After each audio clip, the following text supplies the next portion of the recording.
वक्फ bill को लेकर लगातार भारत के अलग अलग जगहों पे जो अमन पसंद लोग या सेकुलर लोग हैं वो लोग इसका विरोध कर रहे हैं और साफ तौर पे वो लोग कह रहे हैं कि ये मुस्लिमों को बांटने के लिए और मुस्लिमों को परेशान करने के लिए ये बिल लाया गया है और लगातार जो है प्रदर्शन कर रहे हैं। इस वक्त मैं सीतामढ़ी जिला के नानपुर प्रखंड क्षेत्र के इस्लामपुर चौक पे हूँ और यहाँ जुमे की नमाज के बाद जो युवाओं ने एक मोर्चा निकाला है, उस मोर्चा में लगातार जो है वो नीतीश कुमार और प्रधानमंत्री नरेंद्र मोदी मुर्दाबाद के नारे लगा रहे हैं और इस बात का नारा लगा रहे हैं कि ये वक्फ बिल जो है वो काला कानून है। तो सीधी बात यहाँ के जो लोग हैं जो प्रदर्शन कर रहे हैं उन लोगों से करेंगे कि आखिर किन किन बातों को लेकर आप लोगों ने यहाँ धरना प्रदर्शन किया है, क्या कहेंगे?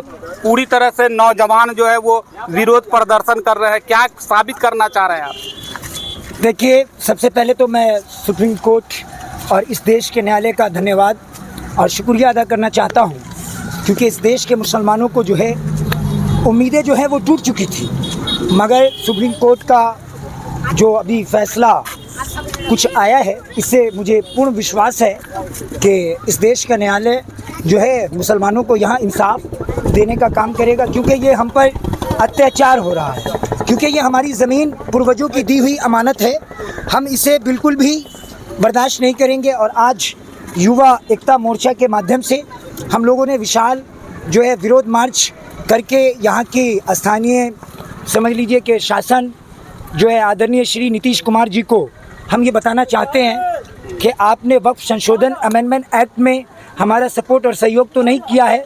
जिस तरीके से आपने इस काले कानून को लाकर हम लोगों के हक और अधिकार से वंचित रखने की साजिशें रची गई हैं, हम ईंट से ईंट बजा देंगे। इसी के लिए आज विशाल प्रदर्शन विरोध मार्च के रूप में आज आप देख रहे हैं कि हम जो है रोड पर हैं।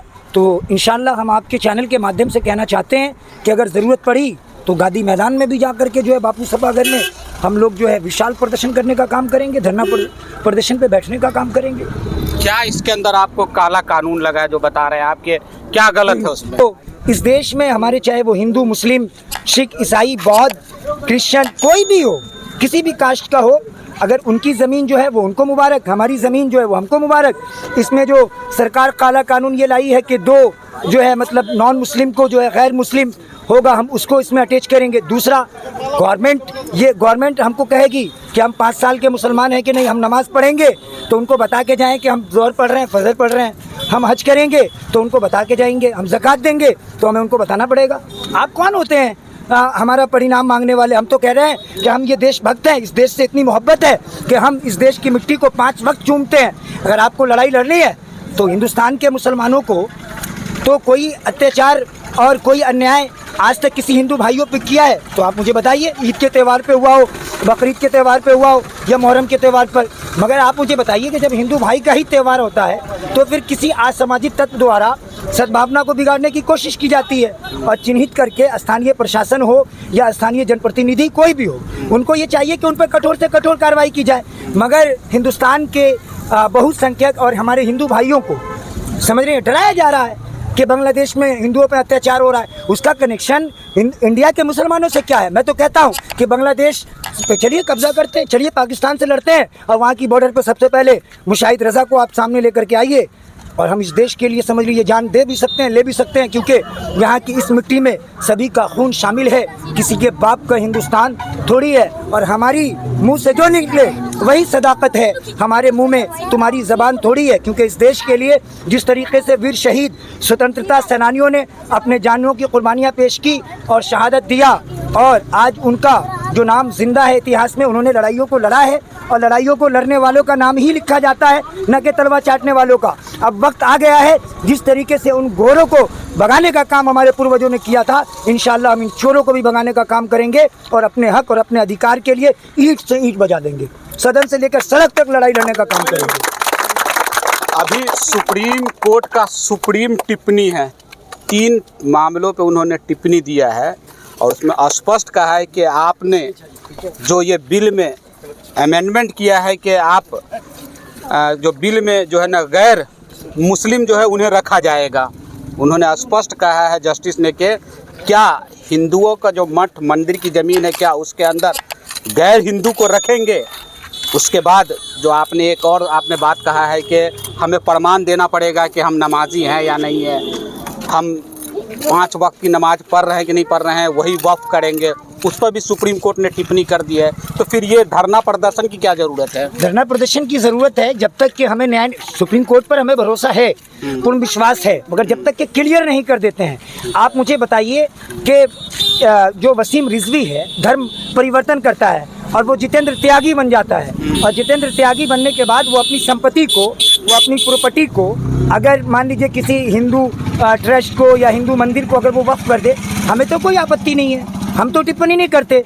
तो अगर हमारे पूर्वजों ने अगर हमें ज़मीन वक्फ किया है, जब हमारी मस्जिदें अगर नहीं होंगी, हमारे मदरसे नहीं होंगे, हाँ समझ लीजिए कि जब हमारा मुसाफिर खाना नहीं होगा, हमारी कब्रिस्तान महफूज नहीं होगी, तो हम जिंदा रह करके क्या करेंगे? क्या मौलाना अब्दुल कलाम आज़ाद ने हिंदुस्तान के मुसलमानों को इस दिन के लिए रोका था कि मुसलमानों तुम्हें कहीं जाने की ज़रूरत नहीं है?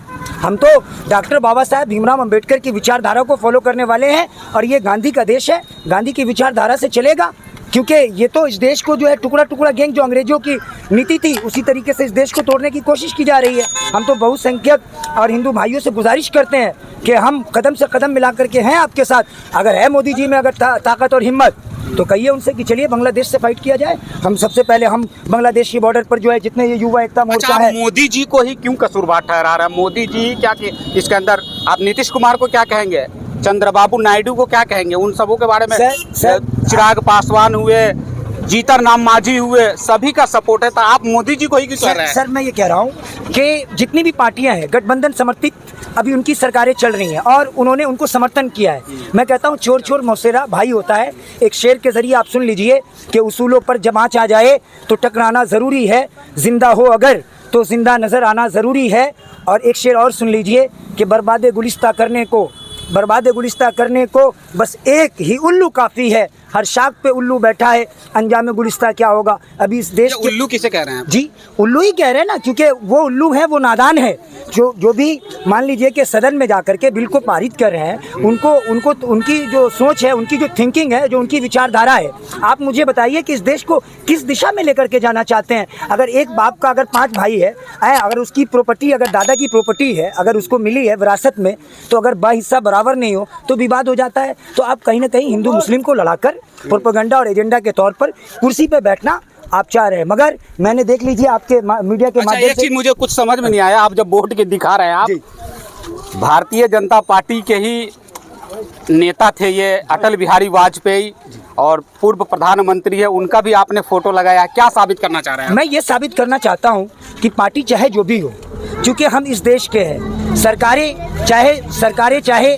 जिसकी भी हो, सरकारें तो आती और जाती रहेंगी, मगर माननीय आदरणीय गरीबों के मसीहा, जनसेवा जन सहायता करने वाले सोशल वर्कर, सोशल एक्टिविस्ट आदरणीय अटल बिहारी वाजपेयी जी बीजेपी से ज़रूर थे, मगर उनकी विचारधारा सबका साथ, सबका विकास और सबका मान और सबका सम्मान था। इसलिए हमने अपने बैनर के तले उनका जो है काम किया। अगर आदरणीय श्री नरेंद्र मोदी जी भी अगर इस तरीके का कार्य करेंगे तो अति सुंदर है, मगर वो कहते ज़रूर हैं, करते नहीं हैं। क्योंकि कहना तो आसान है, करना आसान नहीं है। क्योंकि मैं ये कहना चाहता हूँ कि माननीय मोदी जी अगर हमारे हित में है तो बताइए मुझे कि लोग तो ऐसे ही मुसलमानों को बदनाम करते हैं कि पंक्चर बनाते हैं।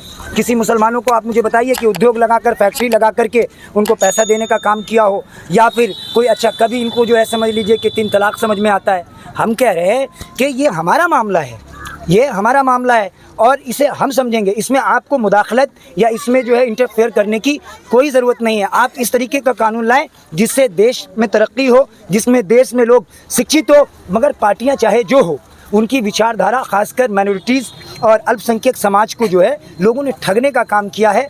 क्योंकि अगर ये कौम अगर कलम पकड़ लेगी तो अपने अधिकार को मांगना शुरू कर देगी। अच्छा, मुख्यमंत्री नीतीश कुमार ये कहते हैं कि मैं सेकुलर हूँ, मैं सभी जात धर्म को लेकर के चलने वाला हूँ, लेकिन संसद के अंदर मुख्यमंत्री नीतीश कुमार के जो सहयोगी हैं, जो भी सांसद हैं, उन्होंने इस बिल को सपोर्ट किया है। और ललन सिंह ने पूरे संसद में गरज कर बोला है कि जो वहाँ के मुस्लिम के जो अति पिछड़े हैं या गरीब तबके के लोग हैं, उनका हकमारी किया जा रहा था।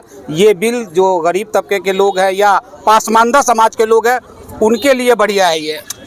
पासमानदा कहते किसे हैं? मैं कह रहा हूँ कि अगर मैं पासमानदा हूँ तो आप मुझे, आपकी विचारधारा ये होनी चाहिए कि मुसलमानों के लिए एक ऐसा कानून लाए जिन्हें बिजनेस करने के लिए आप 2-4 लाख 5 लाख रुपए जो है ना डोनेशन दें, है ऐसा तो आप बिल ला नहीं रहे। पासमानदा कह करके सिर्फ और सिर्फ गुमराह करने का काम कर रहे हैं, कुर्सी पे बैठने का काम कर रहे हैं। और बात रही नीतीश कुमार जी की, तो नीतीश कुमार जी की विदाई का दिन आ गया है, क्योंकि आप समझते हैं कि पहले बच्चा पैदा होता है, फिर बड़ा होता है, फिर उसके बाद जो है बूढ़ा होता है, बूढ़ा होने के बाद वो चला जाता है। तो नीतीश जी जो है समझ लीजिए कि 2025 में उनकी विदाई जो है बिहार से हो रही है, क्योंकि डबल इंजन की सरकार यहाँ पर इस तरीके से, ये निकम्मी सरकार जो अपने समझ लीजिए कि बिहार को चलाने में अब तक के जो है समझ लीजिए असफल रही है। ये सरकार जो है समझ लीजिए बिहार में किसी तरीके का कार्य को अंजाम नहीं दे रही है। सिर्फ और सिर्फ जो है मीडिया तो इस देश का चौथा स्तंभ है। आप तो खैर आपका चैनल जो है ये यूट्यूब पर है, मगर इलेक्ट्रॉनिक मीडिया से मैं कहना चाहता हूँ कि आप इस देश के जो है चौथा स्तंभ रखते हैं, इस समाज के आईना है, आपकी ज़रूरत है।